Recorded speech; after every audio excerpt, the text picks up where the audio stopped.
Nag-uurmentado daw si Kuya Melencio ngayon. Hinahabol si Kuya Melencio, hinahabol, tara. Isang nakakatakot na aksyon ang ipinakita ngayong araw ni Kuya Melencio. Dahil ngayon mismong araw ng dapat na check-up ni Kuya Melencio ay hindi namin inaasahan na magkakaroon ng habulan. Ipinokpok niya ng bakal yung Ay, siya nagsira? Sinira niya? Nandyan po ba sa inyo si Melencio ngayon? Naku pag minsan ninarito kanina nakita ko sa papunta Santo Angel. Nako, Saan yun? kasunod ng San Diego. Ay, malayo. Oo. Wala, niliasan tayo ni Kuya Melencio yun. Tila naging mailap ngayong araw sa amin si Kuya Melencio.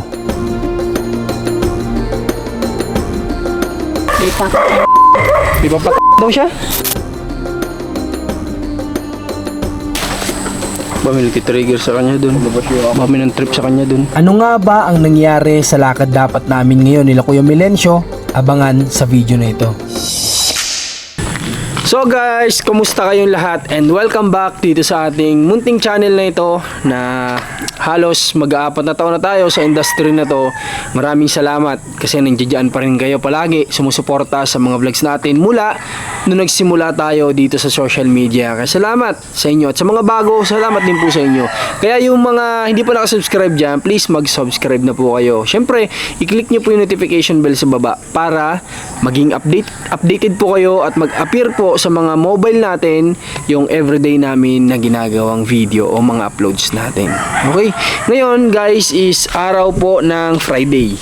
So anong meron? Ang meron ay check up ni Kuya Melencio. So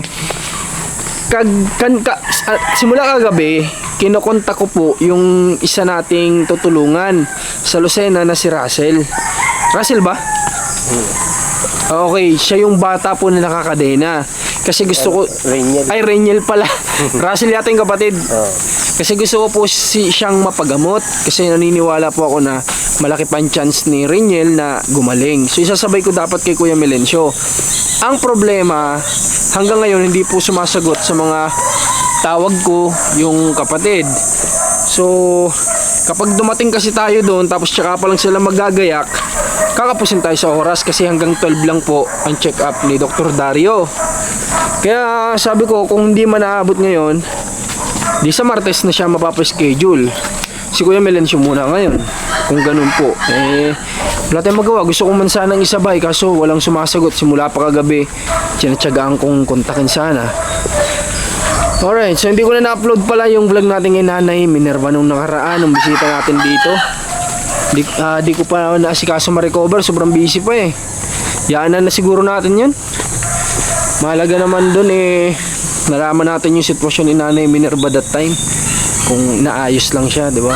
Kasi nag-alala lang naman tayo, kaya tayo bigla ang napasugo dito nun. Kasi nag-alala tayo na baka expected ko, nalaglag si Nanay kasi daw sa bintana.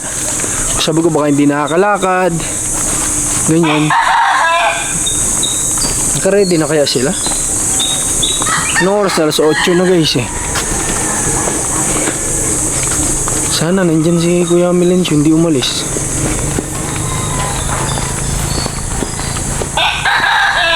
Kaya magandang hapon ho. Ay, hapon, umaga pala. Nahanap ko si Neil, lumabas. Ay, lumabas? Oo, bad trip. Bakit?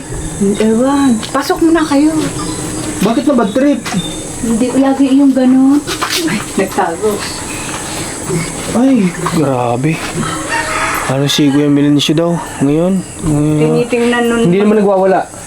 Ay, malapit na. Ay, Rito, bakit nasa akin tayo dali sa trabaho ni Jackie? Pasok mo na. Nag-uurmentado daw si Kuya Melencio ngayon. Natatakot nga ako. Baka dumating na kami walang kasama eh. Ay, pag nagkulong kami sa kwarto, di siyempre iwawa sa akin din yun. Ay, ganun? Nga, nasira yung bukana. Nagwala siya? Noon na. Paano kaya ito? Nagwawala daw si Kuya Melencio Tapos guys. ay, napapagbalingan niya pati si Noloy. Siya ang sinasaktan. Kaming dalawa. Hindi ko nga malaman kung ano. Sabi ko nga, Nung nakaraan guys, nung pagpunta namin dito kay Nanay Minerva, Sabi ni nanay, kung natuloy daw kami dito nung Martes, wala din si Kuya Melencio. Wala din. Umalis din ng pagkaaga-aga. Ngayon, umalis na naman. Umalit, pero nakadalawang balik na yun. Nung pagbalik, galit. Ay, sugod na sugod doon, kasunod ako. Akala ko pupuntahan si Jackie. Buti si Jackie nagpunta doon sa kabila. Ay, nagbalik si Jackie, iniwan yung bata. Sabi, hahanapin daw niya si Mile. Hahanapin ho namin si Tito Mile, baka nadun lang sa patay. May patay kasi kamag-anak kami doon. O kaya ay doon sa gasolinahan. Ay, ikaw puti. Kamusta ka, Nay? Kamusta ang pakiramdam mo? Eh, are, siyempre. Okay na ang balakang mo? Masakit-sakit pa, are. Masakit pa. So, ayun guys, ang nangyari kay Nanay Minerva, naiwan daw niya yung susi dun sa loob. Tapos, umakyat siya sa pagkataas-taas na yan. O, yan o. Yung pintana na yan na nasa taas. Diyan siya umaakyat. Kasi kinukuha niya yung susi. Ngayon, pagbaba niya, natumba yung tinutungtungan niyang dalawang bangko. Lumagapak siya sa semento. Hindi nakapatong yung isang silya eh. Ay, dito ba? Oo. Okay. Yung silya na yun? Oo, are, di mataas. Bago may nakapatong pang yung bangketong yun. Dumaplis yung pao. Hala, pinagpatong-patong mo pala, nanay. Kaya naman pala. Are, masakit-sakit pa. Naumpog yung ulo niya sa ano. Tapos yung pagbagsak ko nang nakaupo, nabaligtad naman ako. Tapos napaumpog daw yung ulo niya, nagkabukol. Tapos yung balakang niya sobrang sakit. May galos din si nanay. Yung galos niya ito. Ayan. Galos niya. Ayan. Tapos sabi ko nga sa kanya, ipa-CT scan yung ulo namin. Pa-CT scan natin. Ayaw naman. Ay, wala naman ako ibang nararamdaman. Sabi niya kasi wala naman daw siyang nararamdaman. Eh, sabi ko may gina sana yung sigurado. Ipa-CT scan Ang sana gusto ko'y natin. gumaling ay si Mile at na mahirap ay siya ang nananakit eh. Si Moloy naman, ayaw papaligo. Kaya siya sabi mo yung mapalot, ayaw magbihes. Siyempre, basa ng ihi yung damit. Ayaw magpapalit. Ayaw magpapalit, ayaw magpapaligo. Tapos, basa yung karton. Inalis ko na nga yung karton, basa na naman ngayon. Oh. Kaya yung banig, hindi ko maikuha ng araw-araw ganun. Ang hirap naman paalisin pag banig. Kawawa si nanay eh. Tanda na eh. Ano? Nakabigyan mo ka doon eh. Tanda na ni nanay Si Jackie, bugbog sa mga obligasyon. Ini, Kamusta po? Hindi ko nakita. Naka nasa bayan. Wala po eh. Hindi ko po nakita dun sa tinatambayan niya. Kaya naman na si Kuya Melencio. Baka pagbalik ay nagtatago. Tatawa oh. Tatawa ang anak mo ate oh. Ay, tatago. Ay, sabi kanina, ba't di ba ayaw dali na kanyang ina sa trabaho? Sabi ni Kuya Melencio, nagagalit. Eh, kaya, Unas ka ng sipon mo, kasi pamunas mo. Teka muna, nasa na yung tuwalya. May tuwalya yung green eh. Nalaglag na, ito na yung nalaglag. Oh, ito. Kakulay ng ano mo, hindi mo makita. Ay, kaya naman ah. Ito si Ate Jackie, nag-absent yan sa trabaho para masamahan tayo. Pati si, ko si Kuya ano. Si Kuya ano, nandyan ba? Si Omay. Yung kapatid ko po Kapatid sana. niya. Kasama din po. Oo, yun pala Hindi sana pwede kasi eh. siyang nag-iisa. Ano yan si Kuya Melencio? Wala pa namang cellphone yun. Kagaya dati na natatawagan ni ate ano. Yung ano niya. Ay, masama Ha? pag may Dala ko yung gamot niya eh. Hindi po siya nakainom kahapon ng gamot. Ay, ayaw na mauminom eh. Naipainom ko lang ng isang beses. Eh, ayaw na. Oh. Ano kaya ito? Saan ka pumunta yun? Ay, baka nakakalamark yun. Hindi napunta na Hindi doon. na napunta doon? Hindi na. Lagi yun eh, sa bayan. Sino po yung kaibigan niya eh kung naandoon. Kay Ate Rose. And minsan hindi mo rin naman matagpuan. Bali ang gawin natin. Wala, pupunta ako sana doon kalamark pero sabi mo hindi na pumupunta doon. Hindi nga. Ano kaya alam niyang ano o ayaw niya talaga magpa-check up ngayon? Ayaw niya. Alam niya na magpapacheck up siya ngayon. Pero ayaw niya. Ayun, siguro ayaw niya. Pero kaninang maga, ay paupo-upo dyan eh, pabalik-balik, nakailang balik nga eh. Yang kumain, hindi inubos ang pagkain, ayun. Oh. Hindi ko binabanggit na kay darating ngayong maga. Hinayaan ko lang siya. Eh, galit nga. Ayun daw, dryer ay sinira daw ni Jackie. Ay siya ang sumira kahapon. Pinukpok niya ng bakal yung Ay, siya yung nagsira? Sinira niya? yung hose. Ay, doon, yung tubig na pag Ba't may bakal nagda-dryer. siyang hawak? Ewan ko saan, unlock ko, ano-ano naman dala niya ni, yung daw tubig ay doon natulo. Kasi magda-dryer siya, ay naulan. Sabi ko, hindi ka na mag-dryer sa loob. Ay babaha daw, yung daw tubig, ay hindi daw sa hus na daan. At doon sa ilalim. Sabi ko, bakit ganun? Eh, pinukpok daw niya, inipit daw niya ng bakal. O, sabi ko, bakit naman ganun? Malumani naman na, sabi ko. Eh, wala lang. Basta, inipit ko. At Bini daw naman galit na galit. At sinira daw niya yung dryer. O, yan. Sabi ko, Mile, alam mo yung dryer na yan ay hindi ko ginagamit. Paano masisira yan? Sabi ko, ganyan. Eh, nasira eh. Sabi ganyan. Ay, di tumigil na ako. At mapapanghumalingan ay simuloy, ay baka sirain pa yung TV. Naku, ayun ang iniingatan ko, baka mapaltok eh. Ay, alas 9, 9, 10, 11, 12. Meron pa naman tayong 3 oras. Tapos kaya naman hindi pwede yung mag-cellphone. Kung ano-anong ipinopost mo sa cellphone. Ay, ganun. Patungkol sa gobyerno, tungkol din sa bayan, kay Nadji, yung mga... Sabi ko nga ay nagti-trigger doon yung mga napapanood niya sa social media. Kasi nakikigamit yan malamang ng cellphone sa mga kaibigan dyan sa labas. Nati-trigger siya ng mga problema sa gobyerno. Tapos niya sa akin ng cellphone. Makita ko may Facebook siya doon, pinakita sa akin. Sabi ko, kaya pala ikaw ang tagal pagka nahiram, kaysa may tatawagan daw kaibigan. Kaya ngayon, yung cellphone, hindi ko laging ginagamit. Pag siya na dito, laging nasa Para loob. hindi niya hiramin. Oo. Kasi pagkita niyan dala ko, hinihiram niya. Ganito na lang gawin natin. Subukan din natin maya konti. Labas tayo dun sa iikutan natin dun. Baka makita natin. Okay, so subukan natin guys na tawagan tong ni Mark. Baka kasi nandun ka lang Mark eh. Try na lang din natin. Hello po. Hello? Ay, tatay. Matanong ko lang po sana, nandyan po ba sa inyo si Milencio ngayon? Naku pag minsan ninarito kanina nakita ko sa papunta Santo Angel. Naku. Saan yun?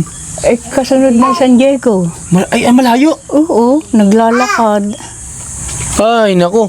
Sige po tayo, nagbaka sakala kung baka nandyan kasi check up niya ngayon, umalis. Oo, binisinahan ko pa eh. Ala. Pero nung isang gabi, narito pa, pinakain ko pa nga eh. Oo, kumain. Ay, okay. Kaya pala hindi So, nabusog sige ka. tayo. Salamat po tayo ha. Oo, yan ang nakakailangan niya ng tulong at nakakaawa naman. Kaya nga po tayo, ipapacheck up namin ngayon. Ako yung awadi yung kay Bes. Opo. Sige po tayo, salamat. Sige po. Alright, so yung tatayo ni Mark, tinawagan Ang natin. kasunod na ng Santo Angel ay sa Luya. Ang punta Tingnan natin, ate, Tingnan natin. Baka sakali matchumpo natin doon, bitbitin na natin pa uwi. Kaya mo, Jackie. Ay, kay Babiran. Sama mo si Kuya. Titingnan daw doon eh. Idiretso na natin sa sa Lucena kapag sumama sa atin. Nay? Titingnan namin? Sige. Baka sakali. Sayang ang inyong gusto ko rin namang gumaling. Sa amin, okay lang na. Ang iniisip ko sa ate Jackie, yung absent niya. Oo nga. Sayang naman. Absent na nung kabila na hindi natuloy. Kaya nga po na Ay, hindi siya nakapasok? Hindi. Gawa nga yang itinuloy na niya ang absent niya at nakapagsabi Ay, nakapagsabi na. Nakapagsabi na. Kasi nagmadali ako nun, nagpitchat ako kay Nanay Delia, kay Nanay Minerva, di naman yata na Nabasa ko naman nung kay gabi. Nanay Minerva, kay kanina po, sino pa bang chinat ko? Yung mama ni Mark. At sabi ko nga, ipasabi po dun sa sasama kay Kuya Melencio na hindi matutuloy para po siya makapasok sa trabaho. Yun, hindi naman na din pala tinuloy ni ate. Ay, nagpaalam naman daw siya. Hindi na niya itinuloy ang pagpasok. Naglaban na lang siya. O paano, di sasaglitin namin si Kuya Melencio punta doon sa sinasabing lugar. Kung baka sakali makita natin. Teka, si Lola Suseng may sa iyo. Napunta yun dun eh. Umali mo nandun sa kanila. Lola Susing. Nadaan doon sa kinda Lola Aning. Grabe Pagka nadong ka mo, ay pigilan. Kaya, na umalis. Ay, doon kila Lola Vita, doon malapit. Kasi guys, paano si Camilencio gagaling kung ano, laging ganito na ayaw niyo magpapacheck up. Hindi naman kasi pwedeng siya yung masusunod na eh. Kasi wala nga siya sa tamang wisyo. Ay, oo nga. Eh, Tapos, kailangan tayo yung masunod, maano lang natin siya, mapakiusapan, mapilit na ano. Tapos nga kami lagi nag-iisa, Kaya nga po, ang kinakatakot namin dito na kapag sinumpong yan ng mas malala, ay baka masaktan ka. Ay, ayun na nga. Anong hindi laban lang- mo dun? Hindi lang baka talagang nananakit. Mhm. Yun na nga po na yan, nakakatakot. Kaming dalawa ni pinagtitripan. Tapos ganyan, mahawak pa pala ng mga bagay-bagay. Mamaya, saksakan ka na lang dyan kay Tapos Milencio. galit kay Jacket. Siya lagi ang kasama pagpapacheck up. Ang ayos-ayos na kay Milencio kapag hindi siya ganun. Di ba, Nay? Papaano nga, pag nakahawak ng pera, kung sino-sinong nangihingi ng panload, nangihingi ng pamilya. Sa kanya? Ay, oo naman. Kaya ang pakiusap ko sa iyo, huwag mong bibigyan. Kung bibigyan mo, ay huwag mong lalakihan. Ay, ganun? Nauubos lang. Sino mga humihingi sa kanya, kaibigan? Mga tambay di yan. Naku, kung alam mo lang. Mga lalaki? Hindi mahirap nang magkwento at kung alam mo nga lang. Ay, kainaman. naku po. Baka dyan siya na-stress din. Baka pag may nanghihingi, wala siya ibigay. May guy na-stress. Kung bakit pagkakabigay diyan ng pera, laging wala. Nay. Meron diyang maggugulay, hihinga ng pambili ng parrekado. Nay, di ba parang nabanggit na sa akin dati ni Kuya Milencio na siya po ay paano ko ba sabihin? Maka-open kasi ako, yung hindi siya straight. Hindi siya straight. Totoo yun, Nay. Hindi straight na kuwan. Na lalaki. Hindi naman parang malapit siya sa mga lalaki, ay hindi naman siya gumagawa ng lalampas doon. Opo, kumbaga, pero Nay, sa iyos, ikaw makakasagot na anak mo siya eh. Si Kuya Milencio ba may nagkakaroon din ng pakiramdam sa lalaki, ganun? Siguro, bata pa yan ganyan yan tatakboy, ganyan Hindi confirm yun. So, ibig sabihin, baka naman tinitake advantage naman ng mga kabataan. Ayun na nga, hinihinga ng pera. Magugulay lang, hihinga pa ng pambili ng rekado. naman yun. Kaya minsan yung rekado ko din yung mga sibu-sibuyas. Hindi ang naman galing. porke ganun yung tao bangko na. Gagawin ng bangko. May manghihingi ng panload. Kaya pala. Pag nakita diyan, dadaan diyan sa may tindahan, nakasabay niya yung mga manghihingi. Ay, Mel, pamerienda naman kami. Alam mo naman yun, mapagbigay. Siya nga po, napakabait din kasi ni ano. Sabi ko, paano yan? Pag ikaw naman ang nawalan at nagkasakit, lalapitan ka baga nila, bibigyan ka nila. Hindi naman siya naimik. Paano? Tara, saglitin natin. Para abang may oras, tara. Sumagot na si Habang may Lola oras pa Suseng. Hayaan nyo na po. Titingnan lang natin sa daan. Kasi baka naglalakad-lakad yun eh. Yeah. Sabi ko, ikaw nga binibigay sa iyong pera, ibinibili mo ng pagkain, kahit ikaw lang ang kumain. Sabi ko ganyan, basta sa iyo ko nakikita ang ginagastos mo. Bili ng damit. Ayun namang pinagsawaan niyang damit, ipinamimigay naman. Baka may makapanood sa akin dito, mga binabinata dito. Huwag nyo namang i-take advantage ng tao. Kasi baka mamaya, kaya pa yan na-stress kasi dahil wala siyang maibigay sa inyo. Ang gagawin pa, hahamunin ng tong 8. Tong 8, nag-iisa siya, 3 mag-aama ang kalaban. Alam mo na ang gagawin ng mga yon.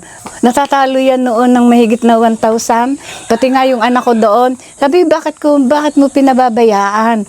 Na yan magtong 8 diyan, ang kalaban pamangkin ng mga asawa, ang iba. Ay buhat noon, di na nagtotong 8 diyan. Ay diyan, sa papasok diyan. Pati wag ka naman pambangot sa gulay ninyo.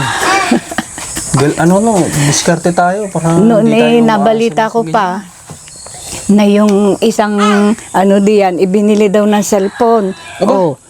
Oo, tama diyan. O, huwag tayong babanggit ng pangalan basta may binili siyang cellphone. Oo, may ibinili na cellphone. Sarap Oo. naman ng buhay. Kaya nga Diyos ko po, sabi ko na sa iyo, may tindahan niya ng kailan. Inubos lang, pagkakarating kinakain. Inuutangan ng sigarilyo. Matitake advantage Silang yung mag-aama. pagiging mapagbigay ni Kuya Melencio.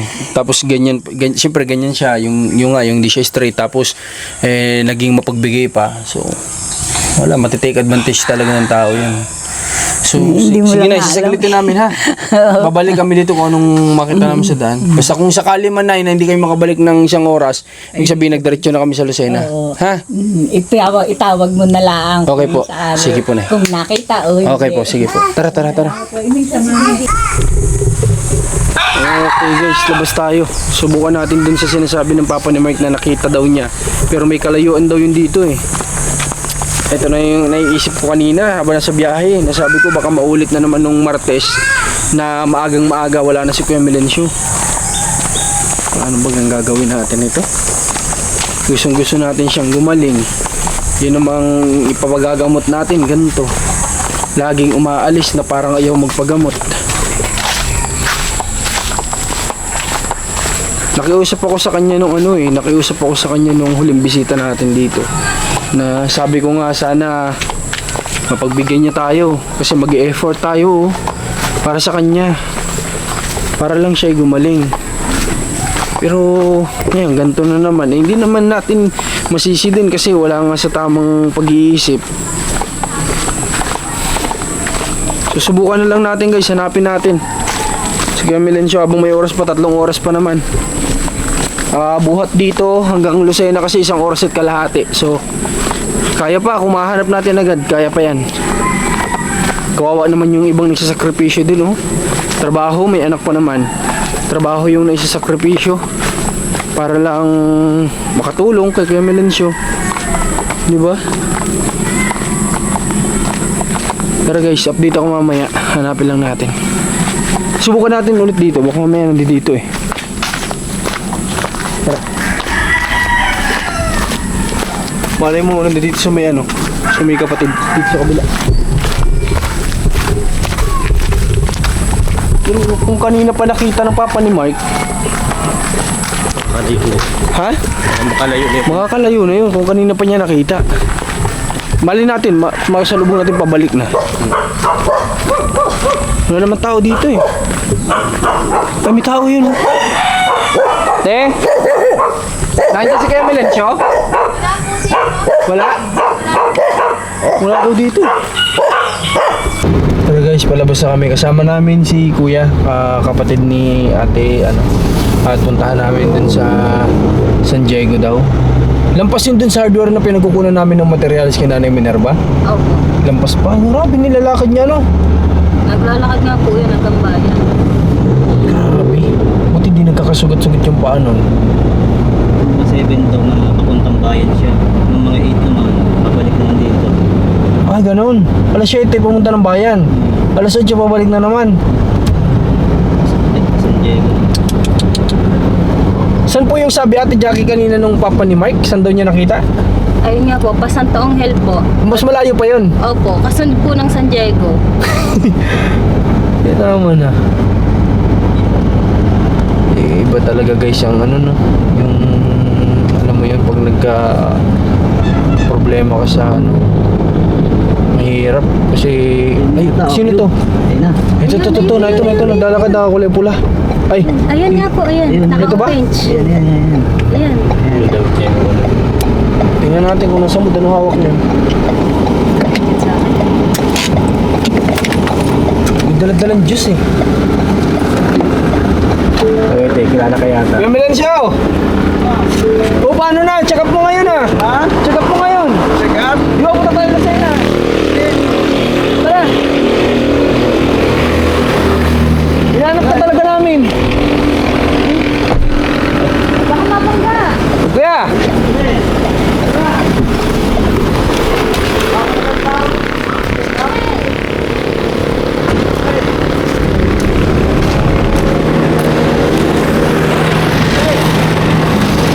Ayaw niya guys. Wala, niliasap tayo ni Kuya Melencio.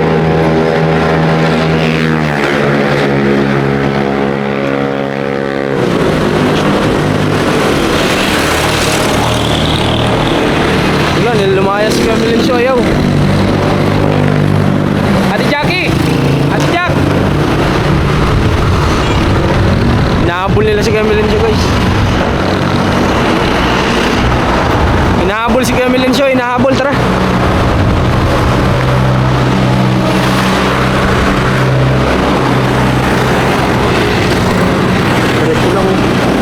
Tingnan lang natin kung ano, kung makakahabol.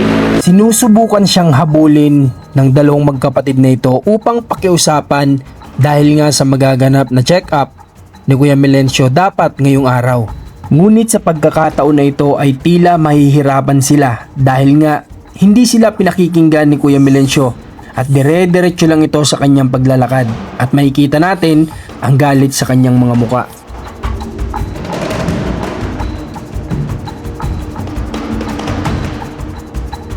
Habang naglalakad si Kuya Melencio dito, ay pilit ko siyang pinakikiusapan na sumakay sa aming sasakyan at sinasabihan nga namin na hindi na lang siya magpapacheck up basta't sumakay lamang siya dito at maihatid natin sa kanila mismong tahanan. Pero hindi kami nito pinakikinggan at dire-diretso pa rin sa kanyang paglalakad.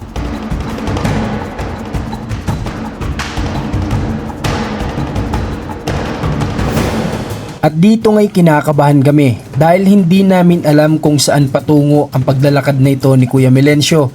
Mabuti na lang sana kung siya ay didiretso sa kanilang tahanan.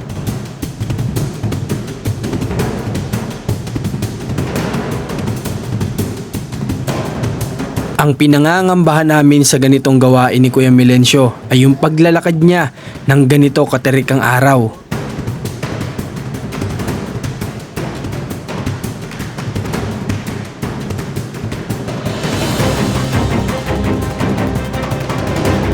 Hindi pa rin namin sinukuan ng mga oras na ito si Kuya Melencio. Mahinahon na pagsasalita ang ginagawa namin para siya ay makumbinsi na sumakay sa ating sasakyan. Para nga nang sa ganon kahit papaano kung maihahatid natin siya sa kanilang tahanan ay sigurado na tayo na hindi siya mapapahamak sa kalsada.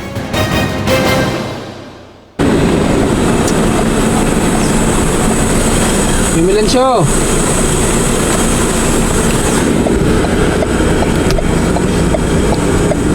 Ayaw niya talaga magpa-check up po.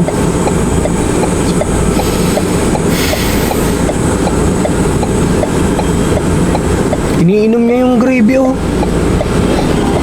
Ginagawa niyang juice.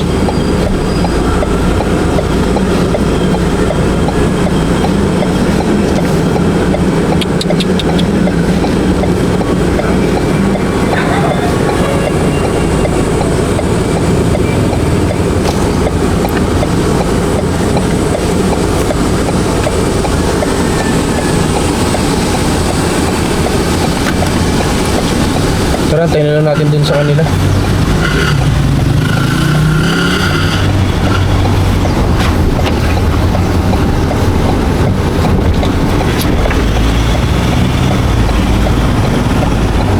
Hinabol-habol pa kanina nila Ate Jackie.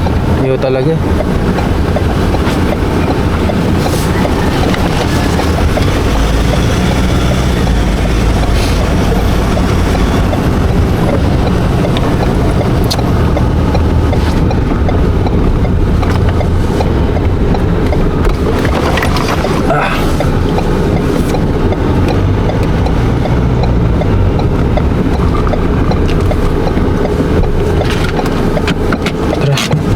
Natin dito. Sa ilang minuto na pagsunod namin sa kanya, sa wakas kahit papano ay alam na namin na itong tinatahak niyang daan sa ngayon ay pauwi sa kanilang tahanan.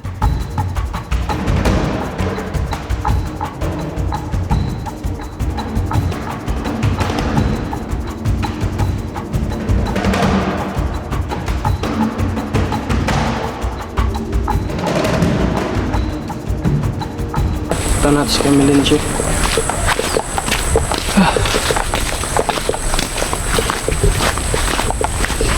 Ayaw niya talaga sumama guys eh. Galit. Kanina nga pinapasakay namin, sabi ko hindi na lang magpapacheck up, uwi na lang kami dito. Ayaw pa rin niya sumakay. Ibig sabihin alam niya talaga na magpapacheck up siya kaya umalis siya na maaga rin. Kaya tingnan natin baka mamaya saktan niya si Nanay Minerva eh. Kasi bad mood.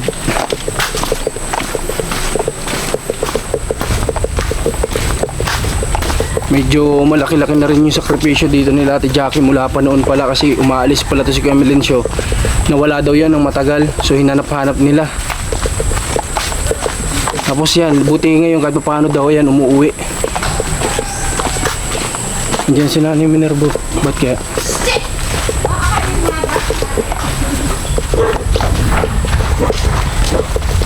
Ha? Ano po, Nanay? At papatayin po siya. Ano sabi? Papatayin. Ipapatayin daw siya? Ay, simuli ito ka. Simuli pa rin.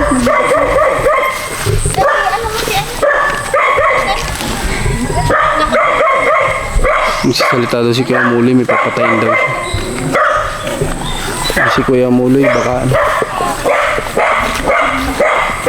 Ay, may kutsilyo.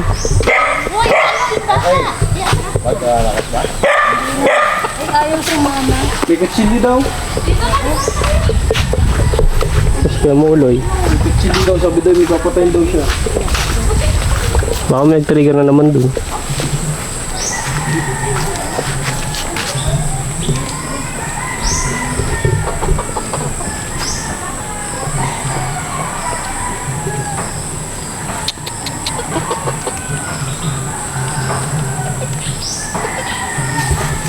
Diba mo wala kabutan? Sa may simbahan. Ba, may trigger sa kanya dun. Ba, may trip sa kanya dun. Lapitan sana natin kasi baka lalong trigger eh.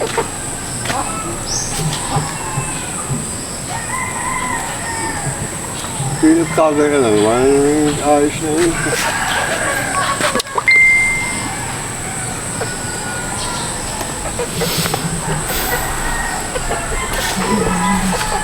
Lagyan na.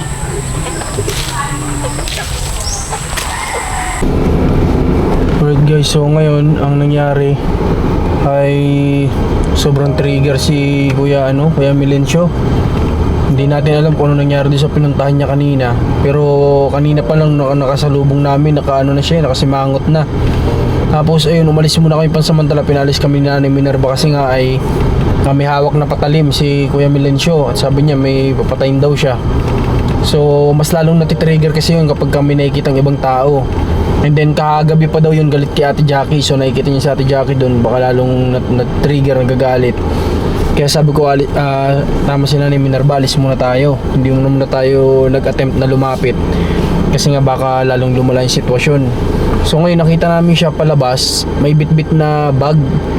Tapos akala ko dire-diretso, binaba niya yung bag niya, din bumalik na naman. Binaba niya lang yung bag niya sa kalsada.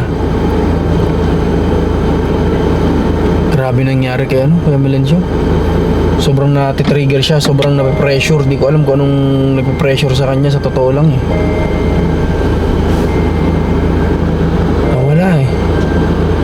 So sabi ko babalik kami kapag medyo kalmado na siya. Then ngayon nakita ko baka maglakad palabas. Babalikan natin si Nanay Minerva. Tingnan natin, kamustahin natin.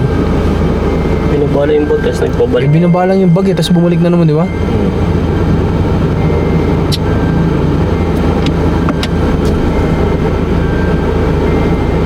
Grabe itong nangyayari na to.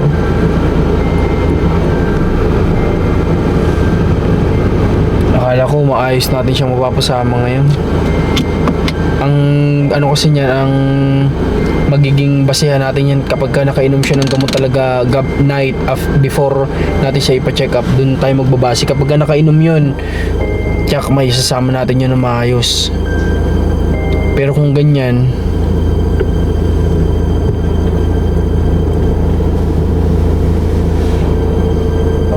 nakakatakot pa kanina, trigger pa naman yun.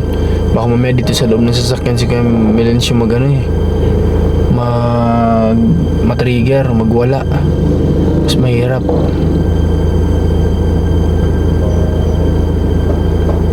Wala na, hindi na siya lumabas. Pababa lang ako, silipin ko kung naglalakad.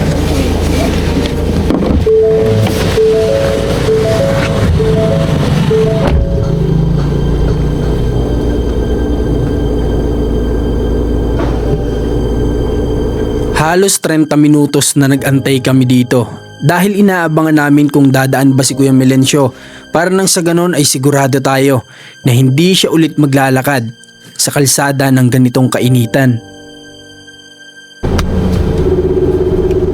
Subukan nating tawagan si Nanay Minerva guys, dito lang kami sa labasan. Kasi hindi pwedeng lumala yung tension ni Kuya Melencio yung trigger niya. Pag lumala yun baka kung ano magawa niya, kaya lahat kami umalis. Pati yung mga tao doon na pumunta doon kanina, ginagagalitan niya rin. Eh sabi ko nga, hindi naman kasi natin pwedeng sabihin sa kanya na mamasyal. Kasi kapag sinabi ko yun tapos makita niya na pumunta tayo sa ospital, baka dun siya lalo magalit. Mas mahirap kapag sa Lucena yun umalis, hindi natin mapasakay, hindi natin mahabol. Mas malaking problema yun kapag dun siya naglakad sa Lucena. Kasi mamaya ayaw niya talaga, tapos dinala natin sa ospital. Sabi niya, ba't dito niyo ako dinala? Mas magalit, umalis, tapos di natin mapasakay parang kanina. Mas problema tayo. Kaya sinabi ko yung totoo sa kanya, check up mo ngayon. Yan, active na si Nanay Minerva, try natin. Sana sasagot. Wala, nag-ring lang. Kasi sabi ni Nanay Minerva, pag andun si Melencio, hindi niya hinahawakan yung cellphone niya kasi mayat mayang hinihiram. So yun, isa rin yun. Yun din yung nagpapatrigger dun, yung social media sa kanya. Wala, hindi sumasagot. Tawagan natin si Nanay Delia kung sino pwedeng matawagan doon. Sa tingin naman namin kanina, kayang i-handle siya ni Nanay Minerva. Kaya nakakausap niya Sa kanya medyo kumakalma.